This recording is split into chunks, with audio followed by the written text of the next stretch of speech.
I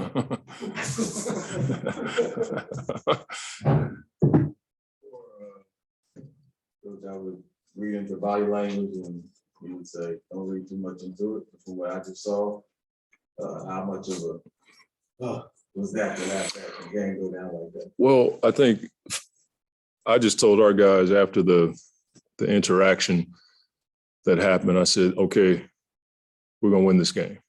And we just had to, have the mental fortitude to just take it one possession at a time. And it was amazing to see our group, the huddles, every timeout, like guys never felt like we were out of it.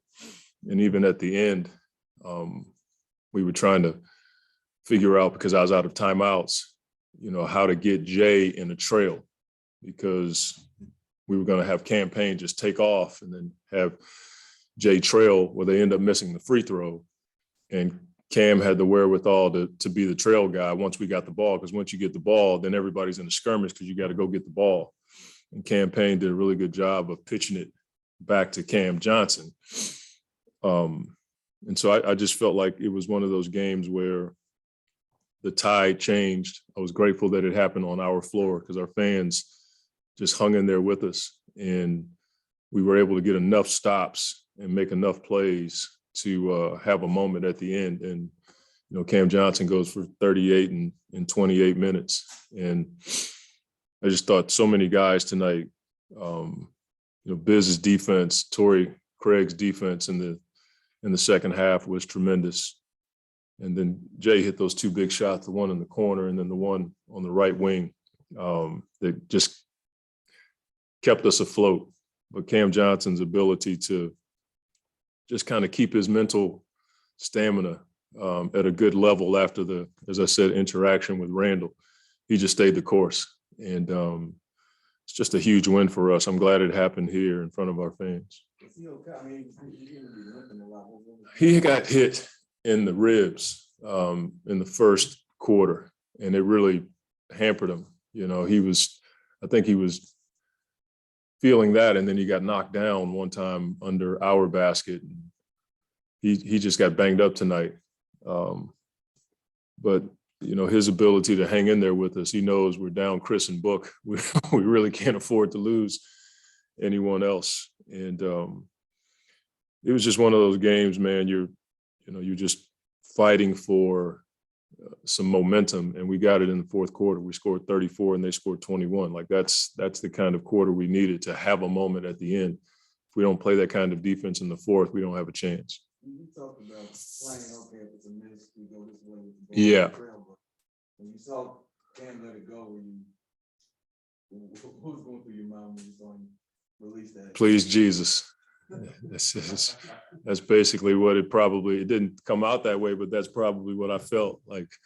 You just, the kind of night he had, you don't take those shots for granted, but I'm not surprised that he made that shot just because he had been rolling. I mean, those looks he had in the fourth quarter, like to be 6'9" and to be able to get those shots off is pretty impressive.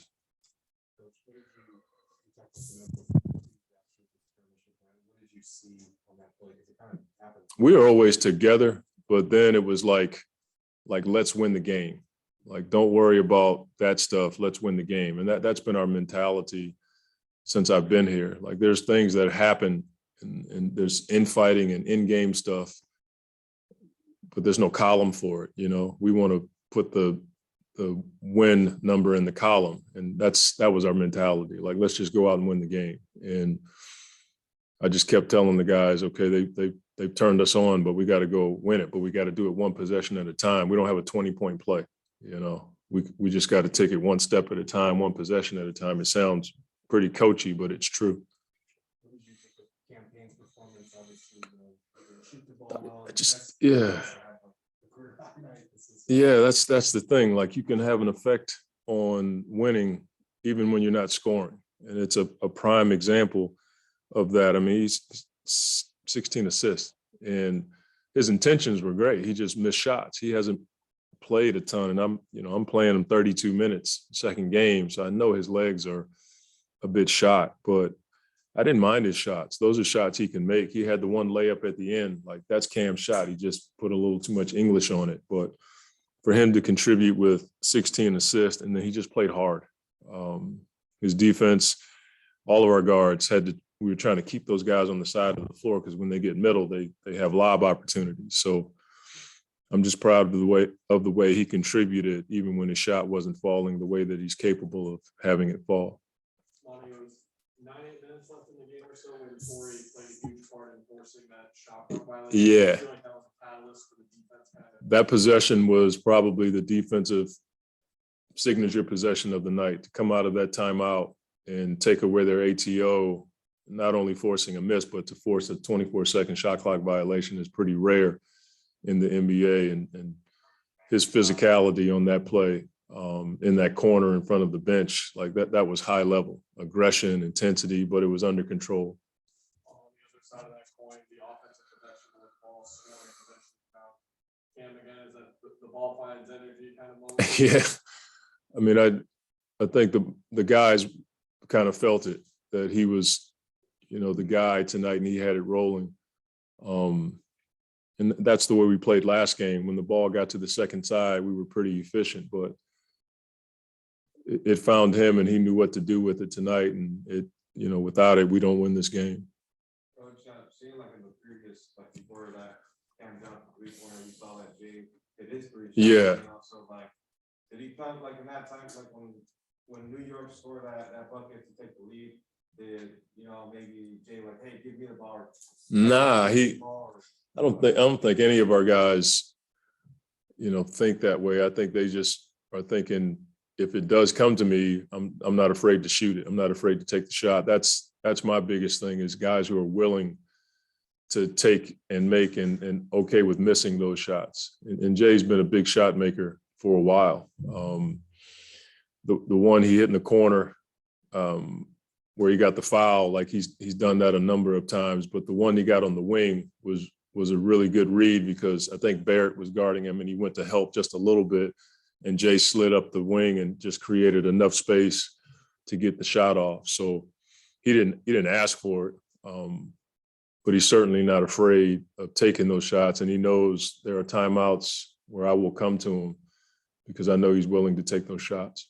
And obviously before this game, Cam was averaging a little bit around 20 points, but now 38 points. Just like how you see this strength for Cameron Johnson, like today it seemed like it was Mikel back, but then little by little Johnson was like going up and then just went off. So just so you could tell me just his stretch, how much has it impressed you? Well, I mean, he puts the work in, and he's accepting the role that over the course of the season has changed. He's been a role guy off the bench. He's been a starter. Now he's back on the bench.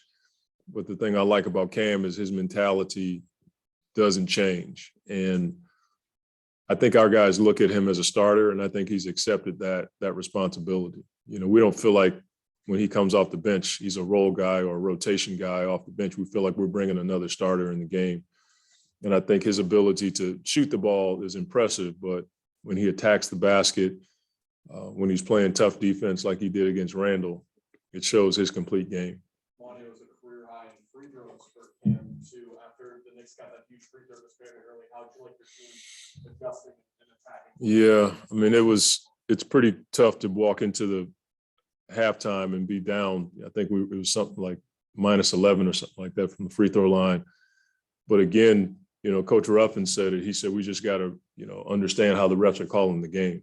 And there's a tendency to let the refs distract you.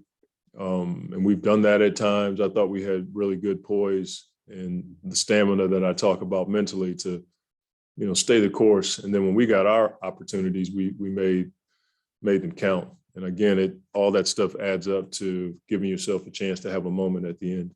The Knicks were dominating on the rebounding end. That almost lost it right before. Yeah. England was always coming in behind, clean up, and miss layups. Can you talk about the defense a little bit and forcing BA to attack those drivers? Yeah, we just had to get up a little bit more, and when you do that against their guards, you're going to get exposed on the backside. Mitchell had 15 rebounds tonight, and they had 12 offensive boards. So it wasn't, if I'm reading this correctly, it wasn't terrible, but they were timely, especially the one at the end. And that's a tough one because we were switching 1 through 5. And so when you do that, you're allowing a 7-foot athletic guy fighting against a guard, and all he has to do is just reach half the time. He's going to get a hand on the ball. So that's just a tough play, but it was, how they say in the NFL, coverage sack. That was like a coverage offensive rebound. Because of the coverage we were in, it allowed for him to have a chance to get that offensive rebound. So you talked about how, the team can grow, but if I just look at the Utah, kind of similar scramble, Yeah. So how good was it to see, okay, similar situation, and you got executed? Yeah. I was just glad to see the challenge thing kind of work for us. I was like, when they said successful, but we still got 2 free throws, it was almost like they were speaking another language, man, because I was like, how is this going to go? And then I had to rethink, like, okay, that's what just happened to us. So it worked in our favor tonight. But again, after that, I thought we had pretty sound execution. The one time Cam came off and knocked down the shot, like from under the basket, that's a play that we've, run out of timeouts for him and Book and at times Jay. But then at the end, like I just thought Mikhail's ability to go get that ball and then realizing we only, I think it was 7.4 or something like that on the clock, like campaign, not just attacking and jacking up a shot. He saw Cam behind him, and so he attacked and then pitched it to him. Like, that's execution, but that's also instinct and natural ability. Coach, obviously we saw like this team like hyped up at the end of the game. Yeah. We saw what's going on. We know how DA only got 3 boards and 8 points. So I just want to see like what you thought about this game and like how you looking at in the locker room? Well, I think when you have games like that, it's just part of the NBA. I think he'll take those numbers in a win anytime. I think all of our guys will. So I try not to read too much into the numbers when a guy doesn't reach what he typically has on a nightly basis. I think just getting the win when you don't have that says a lot about our team and the we score, we defend mentality we have. When you don't have Chris and Book, you got to figure out a way to manufacture that kind of production. And that's what we got tonight. We had 48 points, 50 points off of our bench. Like, I think that's what I'm reading. Yeah, off of our bench. That's huge for us. And then Mikhail had 20. He carried us early. And then Jay's big shot. So I think you can look at it that way with DA, but I think we take this stat sheet every time if we can get the win. Thank you.